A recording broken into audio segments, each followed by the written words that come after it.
Day in my life as a PUP student dito sa main campus Santa Mesa, Manila. Ito yung mga oras nga pala guys na natapos ko na yung exam ko ng 6pm to 8pm at sumakay na ako ng jeep, nag-book na ng angkas para dumiretso dito sa Sampaloc at i-meet yung friend ko na si Justine. Meron nga pala siya guys na dorm dito at nag-OJT na siya, konti na lang is pag-graduate na.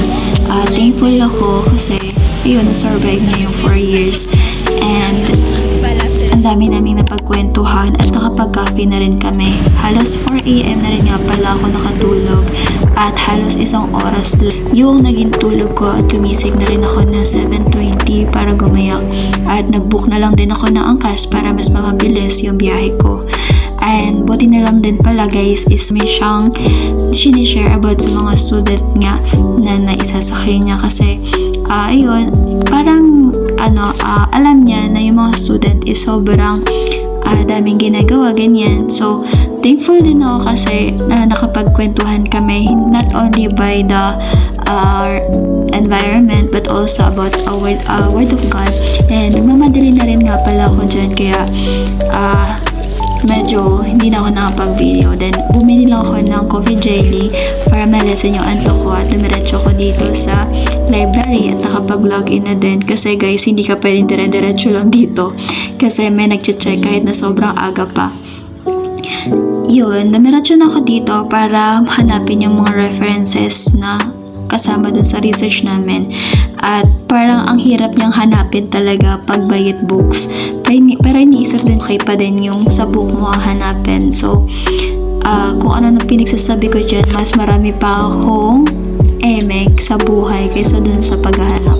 So guys, iniisip ko lang bilang student talaga kailangan matyaga ka, kailangan ready kang masaktan, ready kang mahirapan, ready kang mapuyat, ready ka sa lahat ng bagay kasi sa totoo lang from Bulacan to Manila ay sobrang hassle na ng biyahe. Pero syempre, for our future, kahit yung mukha ko dyan nagre-reklamo na.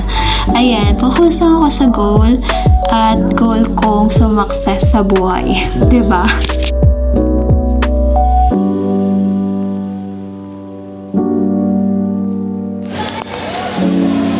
Pagod na.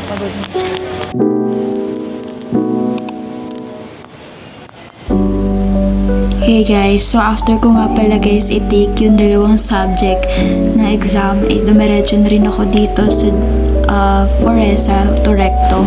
Guys, hindi ko na na-videohan yung kumain ako sa Jollibee na may kaharap akong ibang tao. Sa sobrang gutom ko, parang wala na akong pakialam sa paligid. Pero yun na nga, kasi di na ako nakapag-breakfast. Ayan, hilong-hilo ako dyan nung sumakay ako sa LRT. Pero yan, tuloy pa rin ang buhay, video pa rin tayo kasi kailangan natin yan for documentary. Pero yan, nakikita nyo lang dyan yung breakout ko. Yan yung mga bunga ng puyat natin at stress natin sa pag-aaral. Not only sa pag-aaral but also those responsibility. Pero thankful ako kay Lord kasi lagi niya akong sinasamahan sa lahat ng biyahe ko at sa lahat ng mga ginagawa ko, pinaplano ko. Dumating na pala ako dito sa Recto at sobrang daming tao.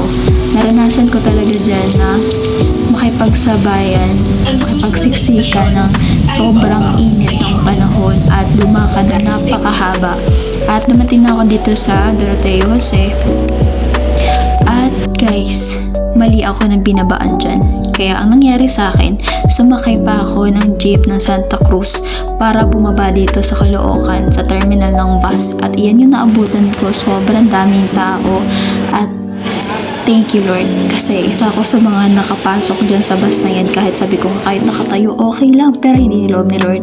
Doon ako sa dulo at nakatulog ako at sumakay na ako ng tricycle para sa Bunga Menor para umabot ng disciple. Thank you Lord.